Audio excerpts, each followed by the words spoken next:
সুপ্রিয় দর্শক, আসসালামু আলাইকুম।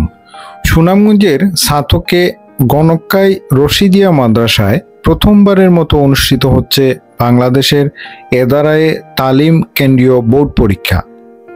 উক্ত পরীক্ষায় অংশ নিচ্ছে সাতক উপজেলার নোয়াগাঁও গণেশপুর তাকবিয়াতুল উলুম মাদ্রাসা, জামিয়া ওমর বিন খাত্তাব রাহমাতুল্লি আলাইহি লকিবর মাদ্রাসা, জামিয়া দারুল উলুম সাতক মাদ্রাসা, রুক্কা মিফতাহুল উলুম মাদ্রাসা সহ 5টি প্রতিষ্ঠানের 104 জন পরীক্ষার্থী।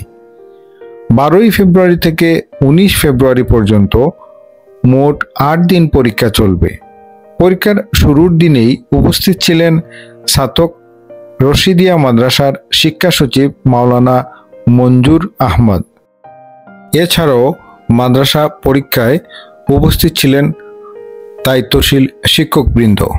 তিনি এদারা বোর্ড বাংলাদেশ কর্তৃক ফাইনাল ও বৃত্তি পরীক্ষা আজকে অনুষ্ঠিত হতে যাচ্ছে। ইনশাআল্লাহ আমাদের 9 দিন পরীক্ষা অনুষ্ঠিত হবে।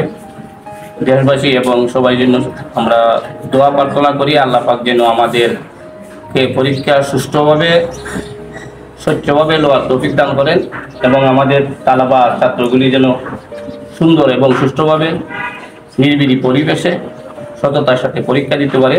আপনাদের কাছে দোয়া প্রার্থী। আমাদের এই সাতক রশিদিয়া মাদ্রাসা গণকাই এই সেন্টারের মোট 5টি জমাতে 104 জন ছাত্র পরীক্ষার্থী 5টা মাদ্রাসায়।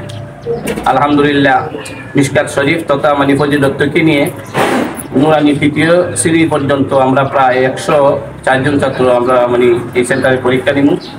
আপনাদের কাছে দোয়া করবেন।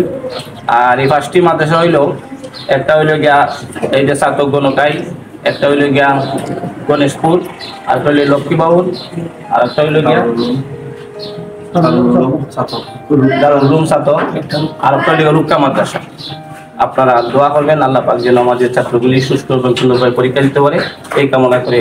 আলহামদুলিল্লাহ আমরা অক্লান্ত পরিশ্রম করে আলহামদুলিল্লাহ বোর্ডে অনেক যোগাযোগ করার পরে এই আজাদ দিনী এদারায়ে তালিম বাংলাদেশ বোর্ডের নতুন একটি কেন্দ্র আমরা গণকাইরা সাতক রশিদিয়া মাদ্রাসা গণকাই পাইছি।